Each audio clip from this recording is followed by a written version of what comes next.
Buenas tardes a todos. Saludo al hermoso, amable y heroico pueblo de Nueva Esparta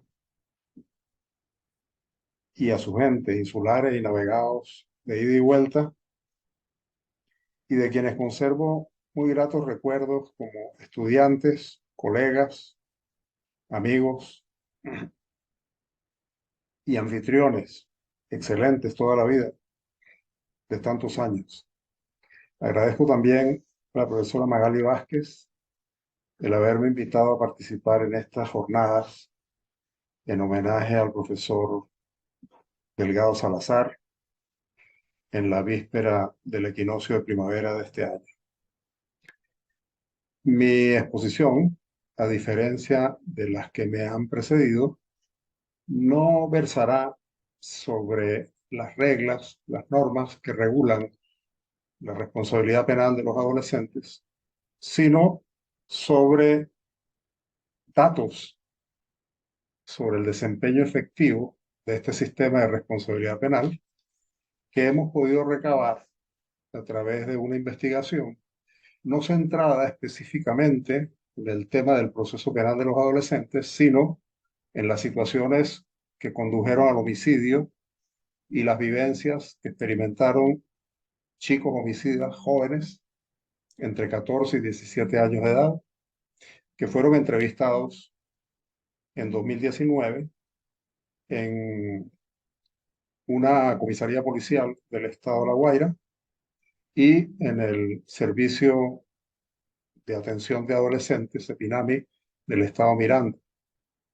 Se trata de 18 muchachos, de los cuales dos son hembras y 16 varones, quienes comentaron durante esa entrevista con un guión, digamos, semiestructurado sobre vivencias, antecedentes, concurrentes y subsiguientes al homicidio por el cual fueron imputados y condenados todos ellos.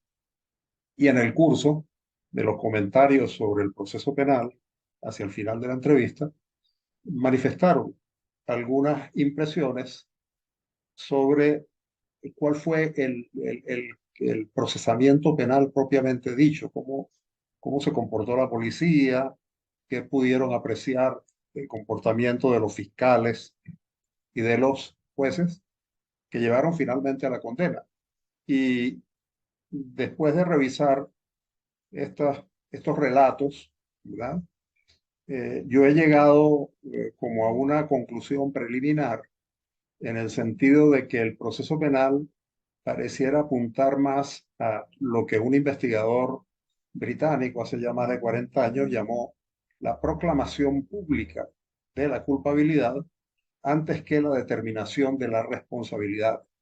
Son dos cosas distintas porque cuando se proclama públicamente la culpabilidad, el centro está en identificar a alguien que es señalado, ¿verdad?, como el autor y producir un efecto de demostración.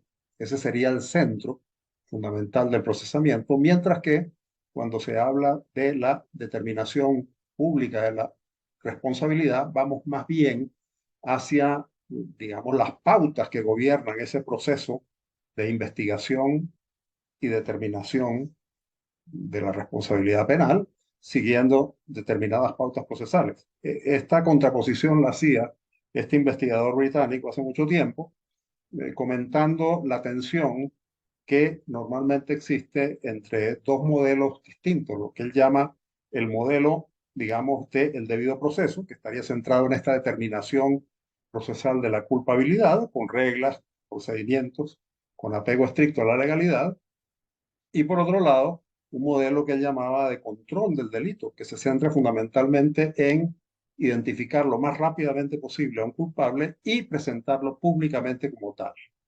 Entonces, este es, digamos, el contexto en el cual voy a hacer esta presentación, discutiendo dos aspectos fundamentales que le dan, digamos, el título a la ponencia que sugerí. Lo que sería la coacción informal, por un lado, es decir, todo el procedimiento de fuerza que se aplica a los adolescentes, más allá de la fuerza misma que implica el proceso, que ya es una coacción.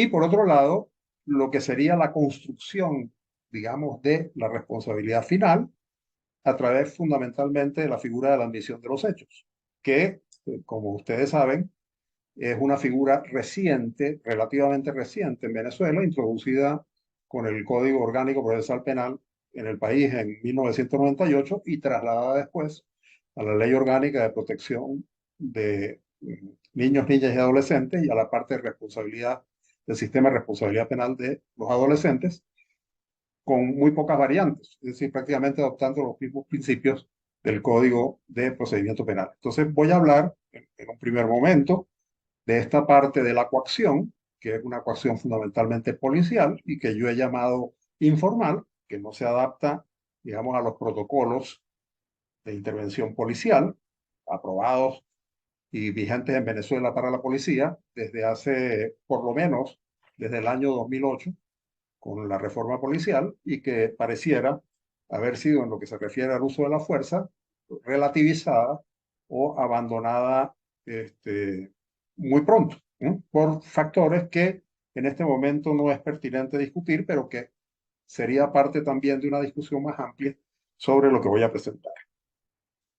Entonces, comenzando con este tema, digamos, de la coacción policial, una revisión de los relatos, ¿verdad?, de estos chicos, adolescentes, que como dije, tienen edades o tenían edades entre 14 y 17 años para el momento en que cometieron los delitos, este, permite afirmar que todos los varones, es decir, los 16 de los 18 casos, y con la única excepción de las dos hembras que fueron sancionadas en estos casos, reportaron de alguna manera tratos crueles, degradantes o rudos, para usar tres expresiones por aproximación, durante su detención y posteriormente durante la investigación. Los varones refirieron frecuentemente conductas de violencia física y psicológica, ¿verdad?, por parte de funcionarios policiales, es parte fundamentalmente la Policía de Investigaciones, el CICPC, pero también en casos por parte de funcionarios militares. ¿Mm?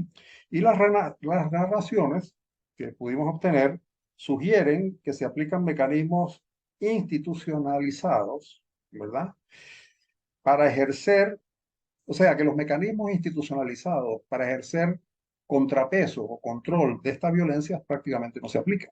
Es decir, ¿cuáles serían estos mecanismos? Bueno, una regulación estricta del comportamiento policial conforme a los cánones de aplicación de la fuerza y del manejo de las pruebas, y una función básicamente de control por parte de la Fiscalía, quien dirige la investigación penal y que debería ejercer, digamos, un control sobre esta actuación policial. De los relatos nosotros evidenciamos o podemos suponer que estos controles no funcionan, digamos, debidamente, y que estos comportamientos estarían, por decirlo de alguna manera, normalizados. ¿Qué quiere decir esto?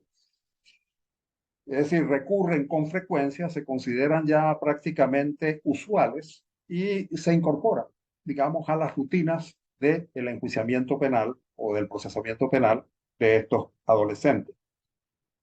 Estos maltratos varían, según los relatos de los mismos adolescentes, desde eventos singulares, es decir, que se producen una o en muy pocas ocasiones, hasta eventos reiterados, y varían también en intensidad desde algunas formas que, aunque sean rudas, no alcanzan un extremo de violencia. Una relación sobre esto la tenemos de un adolescente que dijo que recibió solamente una patada por el pecho porque prácticamente no quería decir que fui yo y me negué, siempre me negué. Este es el relato textual del chico, hasta relatos que muestran y denotan, digamos, comportamientos mucho más continuados, persistentes y crueles, como expresa este relato que voy a reproducir literalmente a continuación.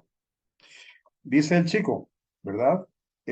Ahí me dieron una rumba, combate por las nalgas, me amarraron las manos, así como con las esposas, y me las doblaron para atrás, me pusieron bolsas como 6 veces, me quitaban, y cuando ya veían que yo no tenía aire, me despertaban con una cachetada y me la volvían a poner. En todas las requisas me llamaban párate y me daban 3 o 4 batazos. A veces estaba casi dormido y llegaban. Un día me sacaron para un cuartico y me lanzaron un gas pimienta. Si no fuera sido porque partí un lavamanos para agarrarme de una ventana, me asfixiaba.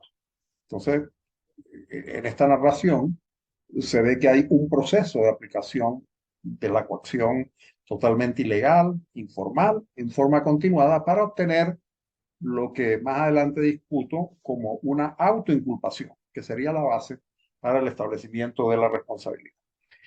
Quien revisa este relato que acabo de leer y lo compare con datos que obtuvimos hace más de 20 años, examinando en una investigación en el área metropolitana de Caracas la situación de los jóvenes acusados por porte de armas y la relación entre armas y delitos por parte de los adolescentes, va a encontrar que se trata de una narración prácticamente idéntica. La página 20, en la página 63 del libro Violencia Urbana, publicada por Local en 2001 y escrito con Carla Serrano, Joana Monsalve y Cristian Sanginés, hay una relación de varios episodios que reproducen casi literalmente este mismo relato que acabo de presentar. Lo que quiere decir que esta, digamos, situación no es novedosa, que obedece a algunas prácticas, ¿no? Que ya se han establecido y que aparentemente, pues, aparentemente, creo yo, no han sido debidamente abordadas ni corregidas. Distintos cuerpos policiales, digamos, participan en diversas formas de maltratos, que parece haber una especialización en la policía de investigaciones, que es la que termina finalmente construyendo la evidencia y preparando, digamos, los documentos para fundamentar la acusación del Ministerio Público. ¿Eh? Y esto determina, por supuesto, el resultado final del proceso.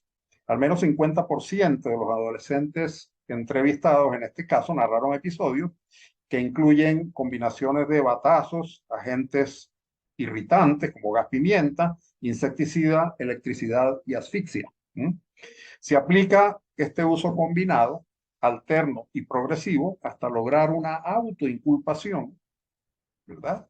Y la promesa de mantenerla ante el tribunal cuando se presente la oportunidad de declarar. Es decir, que los funcionarios policiales no es que incorporan directamente la confesión hecha en la policía a juicio, sino que mediante la inducción de esta violencia y de esta inculpación logran que el adolescente acceda en sede judicial, cuando sea convocado y llamado para ello, a eh, presentar, digamos, una versión de autoinculpación mediante la figura del reconocimiento de los hechos.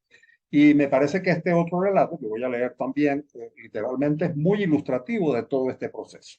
Dice así: la PTJ me fracturó una costilla. Ellos decían que no me iban a liberar, que tú eres cizañador, tú le decías al líder que lo matara, habla, mamagüevo.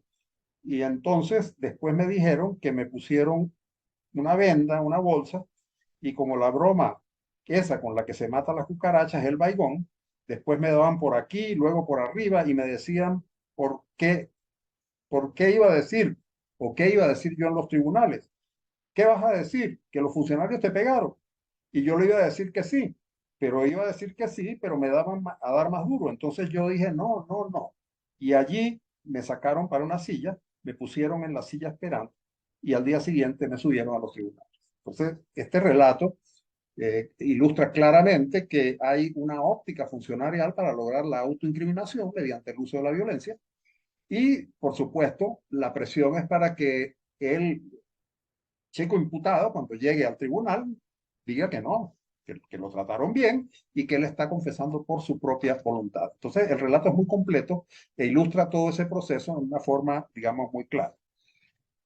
Mientras en casos de coparticipación en homicidios, una imputación múltiple sería lo indicado, porque hay varios casos en que había varias personas señaladas, etcétera, incluso casos en que había adultos participando en el homicidio conjuntamente con el homicidio. Esto pareciera ser lo indicado.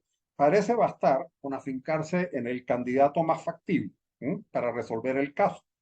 Y a mi modo de ver, ilustra muy bien este relato que voy también a reproducir ahora literalmente de un chico de 14 años, que es por cierto el más joven, entre los entrevistados en el momento de la ejecución del homicidio, donde se observa una especie de instrumentalidad del castigo para obtener la autoinculpación, asociado también a una expresividad del castigo como de la fuerza como castigo.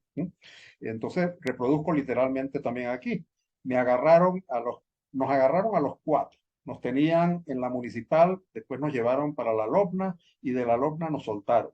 Y nos volvió a agarrar la guardia, pero allí en ese momento estaba la familia del Chamín y nos agarraron y nos entregó con la PTJ. Me pegaron corriente, me pusieron una bolsa aquí para que no respirara, para que yo dijera dónde estaba el niño, para ver si nosotros le habíamos hecho algo. Estuve un mes, casi un mes en la PTJ y no me pegaban todos los días no. Pero así como me pegaban así como es. Solo que si pasaban, me pegaban una patada, lepe, coñazo, así, pero nada más así cuando pasaban. El relato que está tomado literalmente de lo que es la transcripción de la entrevista que se hizo con este chico, muestra que hay dos formas combinadas, digamos, en el uso de la fuerza. Una que tiene que ver con la autoinculpación y otra también un retruque, digamos, de violencia que se ejerce como castigo. Este, lo cual, digamos, es conteste con algunas investigaciones antecedentes en Venezuela que han determinado esta función del castigo mediante el uso de la fuerza policial. Esto es pues lo fundamental. He escogido algunos relatos muy resaltantes para ilustrar lo que es el uso de la fuerza. Ahora quisiera referirme un poquito a lo que es el proceso de la admisión de los hechos, ¿no? Se observaron 15 casos, es decir, el 83% de admisión de los hechos. El dato en sí mismo no es atípico, digamos, comparado con otros países, ¿verdad? Es ligeramente superior, por ejemplo, a un porcentaje determinado para el caso de España, lo que llaman ellos la figura de la conformidad, que equivale a la admisión de los hechos en el Código Orgánico Procesal Venezolano y en la LOPNA, ¿verdad? Y es inferior incluso a la cifra de cercana al 90% que se ha detectado para las jurisdicciones anglosajonas en Estados Unidos y en Inglaterra desde hace décadas. Ahora, lo que conviene indicar como particularidades en el caso venezolano son algunas propiedades de cómo se llega a este proceso y cómo es la inducción, digamos, de la admisión de los hechos, que va más allá de la disposición de confesar en el tribunal que ha provocado la policía. Porque una cosa es decir, bueno, sí, lo hice, y otra cosa es proceder, ¿verdad? A la admisión de los hechos como figura, digamos, de alternativa a la prosecución penal en una audiencia ante un juez, digamos, de responsabilidad penal. Entonces, 7 adolescentes de estos que nosotros entrevistamos reconocieron su autoría y participación en diversos niveles, asumiendo la responsabilidad. 4 entrevistados reportaron haberse sentido presionados, ¿verdad?, durante el proceso sin haber recibido asesoría de parte de la defensa para demostrar su inocencia. Estas admisiones, de hecho, no suponen asumir responsabilidad, sino más bien es un cálculo utilitario en función de la dinámica comprometedora frente a la cual se encuentra el adolescente. Y en 4 casos, los imputados eligieron enfrentar en un primer momento, ¿verdad?, el procedimiento contradictorio, es decir, ir a juicio, pero finalmente decidieron omitir debido a que el proceso se demoraba demasiado, a que no había traslado a los tribunales, y como para resolver esta especie de incertidumbre, decidieron asumir los hechos, reconociendo incluso algunos de ellos que no eran culpables de los hechos, pero simplemente para abreviar la situación y resolver lo más rápido posible. De los 2 que fueron a juicio, una chica que estuvo involucrada en un robo, ella no produjo el homicidio, pero fue utilizada como un señuelo para producir un atraco en el cual finalmente resultó un homicidio. Ella recibió, mediante un juicio contradictorio, ¿verdad?, una sentencia de 6 años de privación de libertad seguida de 4 años de semilibertad en forma consecutiva, conforme a las pautas de aplicación de la norma, y en otro caso un varón que negó el homicidio por el cual fue condenado, que era atribuido a una disputa, digamos, por celos con la pareja, y él dijo que la persona había muerto más bien en un atraco por la acción de un vigilante, Este fue a juicio también y fue condenado a 2 años y medio de privación de libertad, 2 de libertad asistida, 2 de reglas de conducta y 6 meses de trabajo comunitario en forma consecutiva. Estos fueron los 2 únicos casos en los cuales hubo, digamos, juicios propiamente contradictorios y que representan, como dije, solo el 17% de los casos totales. Estos resultados, pues, muestran varias cosas. En primer lugar, muestra que, como ya se ha establecido para los procesos de adultos, la admisión de los hechos representa un gran porcentaje, la mayoría de los casos.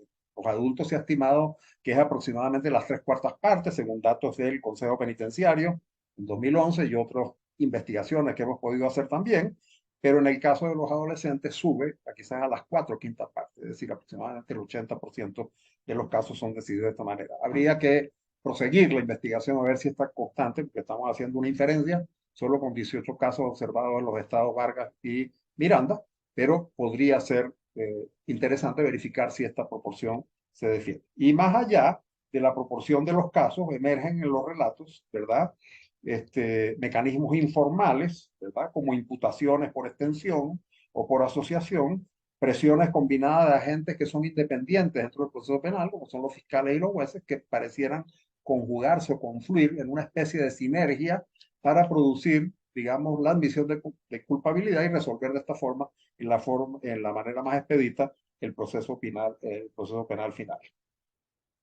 Entonces, concluyo esta parte mencionando que eh, antes que significara el reconocimiento legal y moral de la responsabilidad, que es lo que algunos sugieren que es la idea de la admisión de los hechos, aunque esto es muy discutido, algunos dicen que simplemente se trata de utilizar un mecanismo fluido para resolver el flujo de casos que de otra manera colapsaría el sistema penal y que por consiguiente esto es prácticamente inevitable, pero en fin, la justificación ideológica, ¿no?, que hay detrás de la asunción de los hechos se apoya por lo menos en una parte en la idea del reconocimiento moral y de la culpa. Nosotros observamos que evidentemente en estos casos, ¿verdad?, no se trata de eso, sino abreviar o conjurar maltratos, indefensión y prolongación indebida del procedimiento penal, ¿verdad?, que hacen aparecer la menor condena recibida como un aliciente, incluso frente a situaciones en que se niega la propia participación en el delito cometido, como sucedió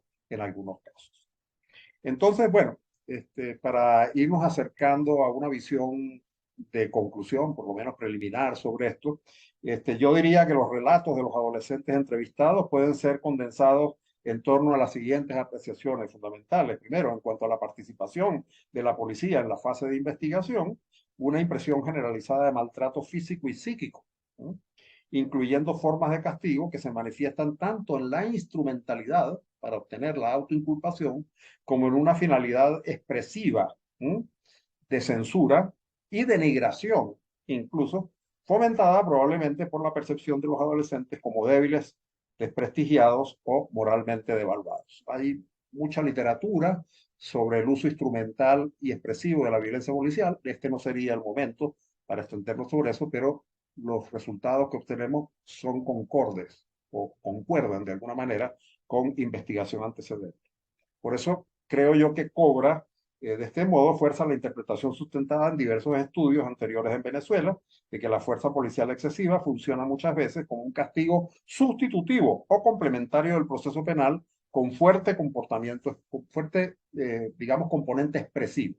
¿Qué quiere decir expresivo? Que la violencia no está apuntando a algo específicamente utilitario, o sería obtener la autoconfesión, sino que expresa también una modalidad de castigo. Es interesante decir que en las nuevas reglas de uso de la fuerza por parte de la policía se dice expresamente que la fuerza no debe aplicarse como castigo, pero la policía en la práctica sigue aplicando la fuerza como castigo, probablemente no solo en Venezuela, sino también en muchos otros países. Y ese es un problema fundamental que hay que afrontar. De los relatos de la investigación también se desprende que la forma usual de construir el caso penal se basa en la inducción violenta de la autoinculpación frente a candidatos sospechosos o no, que algunos, tampoco voy a abundar en esto, algunos no eran inicialmente sospechosos, sino fueron oportunistamente seleccionados por la policía como blancos porque eran cercanos a las personas que estaban involucradas y que de alguna manera o se escaparon o no pudieron ser, digamos, procesados por alguna razón. Entonces, esta idea, ¿verdad?, de la inducción violenta de la autoinculpación, no es una forma de obtener, digamos, la identificación y la sanción de un hecho, sino más bien de colmar una especie de cuota de productividad, ¿sí?, que tendría la policía y que ha sido descrita también desde antes de la vigencia del Código Orgánico Procesal Penal y después de la vigencia, ¿sí? En un estudio clásico que hicimos en una oportunidad en Mérida, pudimos determinar que efectivamente los detectives para la época en que se aplicaba el Código de Enjuiciamiento Criminal tenían una cuota de productividad de aproximadamente unos 15 casos por mes y que tenían que abreviar y sustanciar esos casos para enviarlos al Tribunal de Instrucción para que decidiera. Y se consideraba que se cumplía la cuota en la medida en que se levantaban esos casos y se resolvían así. Y Antillano, más recientemente, examinando el comportamiento de dos comisarías en el Distrito Capital, determinó también en el año 2012 que ese mismo procedimiento existía y ya para la época estaba en plena vigencia el Código Orgánico Procesal Penal. O sea que esto es independiente, ¿sí?, del modelo procesal, bien sea con el Código de Enjuiciamiento Criminal, bien sea con el Código Orgánico Procesal Penal. Esta misma lógica de la producción de casos y resolución de casos para cumplir con cuotas parece estar funcionando con mucha fuerza en Venezuela. Lo que caracterizaría u orientaría la actividad policial no sería tanto la resolución entonces del homicidio mediante la identificación y castigo del culpable, sino el señalamiento de un culpable, sea o no el autor del homicidio, que procede, que permita justificar la condena. Y por eso se habla de proclamación pública de la culpabilidad. Entonces aquí conectamos con aquella idea inicial al comienzo de la exposición. Se trataría, como han sostenido algunos autores, de confesiones coaccionadas y conformes cuando se confiesa falsamente para escapar de una consecuencia adversa o evitar una amenaza explícita o implícita, que también han referido, digamos, algunos investigadores como una variable importante en el enjuiciamiento de los jóvenes. Bueno, en cuanto a la admisión de los hechos como alternativa al juicio contradictorio, parece prevalecer una modalidad generalizada y condicionada por actos de coacción explícita o implícita, donde diversos agentes se conjugan en una especie de sinergia para obtener el resultado final, que es la condena, ¿sí?, pese a su diferenciación orgánica y funcional, mientras la libertad de elección del imputado queda severamente comprometida. Cuando hablo de esta sinergia, esto es algo también que se ha discutido en el enjuiciamiento penal en otros países, que respondería a una especie de enfoque sistémico donde los fiscales están articulados con, digamos, los restantes operadores del sistema de justicia. Bueno, la relación de los fiscales con la policía siempre es muy estrecha, porque aunque el fiscal dirige formalmente la investigación, hay una colaboración en la construcción del caso, y esto es universal. Pero con los jueces también hay una especie de promiscuidad muy clara acá, que por lo menos en las apariencias trata de preservarse.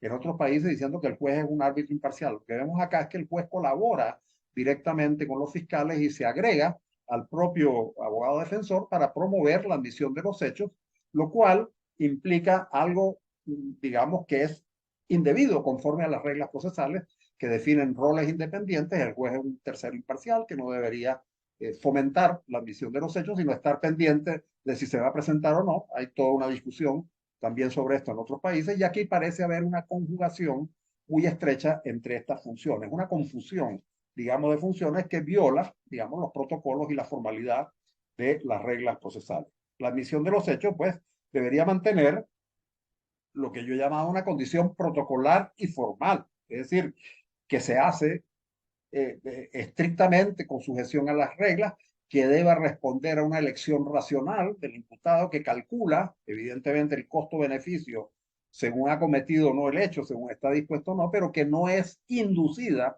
por esta especie de asociación de distintos actores dentro del proceso para promoverla en forma activa y dejar prácticamente, sobre todo en casos adolescentes, muy poco margen de deliberación y de voluntad para los chicos que están siendo enjuiciados. Entonces, este acuerdo explícito entre fiscales, jueces y defensores para proponerla queda evidenciado en algunas entrevistas. ¿Sí? E incluso queda evidenciado también que algunas de las condiciones ofrecidas no fueron finalmente cumplidas. Aunque nosotros tenemos la admisión de los hechos regulada por la figura de la rebaja fija de la pena, o sea que es una pena, una rebaja tasada, a diferencia de lo que hay en otros países donde esto no está contemplado. Bueno, ya los chicos saben calcular cuál es la rebaja que pueden obtener, que tratándose de homicidio y con las normas restrictivas del Código Orgánico Procesal Penal, puede llegar hasta una tercera parte y de hecho hacen predicciones adecuadas sobre eso. Pero aún así, el juez conserva una discrecionalidad, no solo en el quantum total de la pena, ¿verdad? Que si la máxima es 10 años, que se supone que le aplica el homicidio, y con una rebaja de la tercera parte podría quedar en 7 años, el juez conserva indudablemente una gran discrecionalidad para decidir cuál de ese término corresponde a término de reclusión propiamente dicha, cuál a semilibertad o cuál a medidas alternativas. Entonces, algunos reportó en la entrevista que le habían ofrecido una rebaja que finalmente no le dieron y le dieron más de lo que le habían ofrecido. Entonces también aquí hay en alguna manera la violación, digamos, de ese protocolo. Yo diría, para concluir, que parece evidente en estos relatos que la fuerza física y moral se convierten en un recurso fundante, digamos, de la incriminación legal y desafía las concepciones jurídicas modernas, ¿verdad? Que fundamentan el Estado de Derecho en el sentido de requerir una coacción protocolizada. Coacción protocolizada es decir, coacción sometida a reglas. Nadie duda de que el proceso penal en sí mismo es coactivo. Implica el sometimiento a la fuerza de una persona que está siendo procesada, pero esa es una coacción protocolizada, sometida a reglas que deben ser estrictamente aplicadas para garantizar el derecho de defensa y lograr el balance, digamos, que es siempre precario entre ese modelo de control del delito y el modelo del debido proceso. Esto es lo que parece estar completamente desbalanceado en el caso que hemos analizado. Nuestros hallazgos permiten dudar, por consiguiente, que el sistema de responsabilidad penal de adolescentes funciona en la práctica, ¿verdad? Como un sistema de garantías y minimización de la coacción, como monopolio del Estado, tal como se postula en las convenciones internacionales y como dice el texto de la ley. Si bien las propuestas contemporáneas apuntan, y hay que decirlo, hacia una diversificación penal, es decir, hacia la búsqueda de medidas alternativas a la encarcelación, también es cierto que a nivel internacional hay un movimiento de criminalización de jóvenes que en muchos países se manifiesta con el traslado de jóvenes de jurisdicciones anteriormente especializadas y más suaves o protectoras a jurisdicciones de adultos y con incremento de las penas. Pero si a eso añadimos que en el caso venezolano estamos en realidad en una situación algo más ambigua, porque se pasó, cierto, de un modelo que se llamaba tutelar, de sanciones indefinidas, a un modelo, pero que pone límites a las penas, que en la última reforma se llevó hasta 10 años, porque se consideraba que quizás 6 años era poco para los delitos más graves. Y bueno, pero sigue siendo un modelo penal. Pero evidentemente, si a eso añadimos, al modelo del enjuiciamiento penal, a la coacción propiamente procesal y del enjuiciamiento penal, la coacción física de la policía y la coparticipación no protocolizada de la intervención de fiscales y jueces en la admisión de los hechos, bueno, estaríamos violando, digamos, las garantías y los principios ideológicos sobre los cuales se basa el enjuiciamiento y estaríamos incluso violentando el principio de los juicios justos a los cuales se refirieron, digamos, los pensadores del iluminismo penal desde el siglo XVIII en adelante. Entonces, bueno, quiero dejar esto como un tema de reflexión. Yo creo que es importante seguir investigando sobre esta materia, seguir profundizando, diversificando las jurisdicciones. No es que yo pretenda decir que esto que encontramos para las jurisdicciones del área metropolitana de Caracas y del estado Vargas es una constante en todo el país, pero creo que la investigación es importante proseguirla y reflexionar sobre estos hallazgos en base a nuevas investigaciones y nuevas experiencias. Agradezco a todos la participación. Feliz tarde.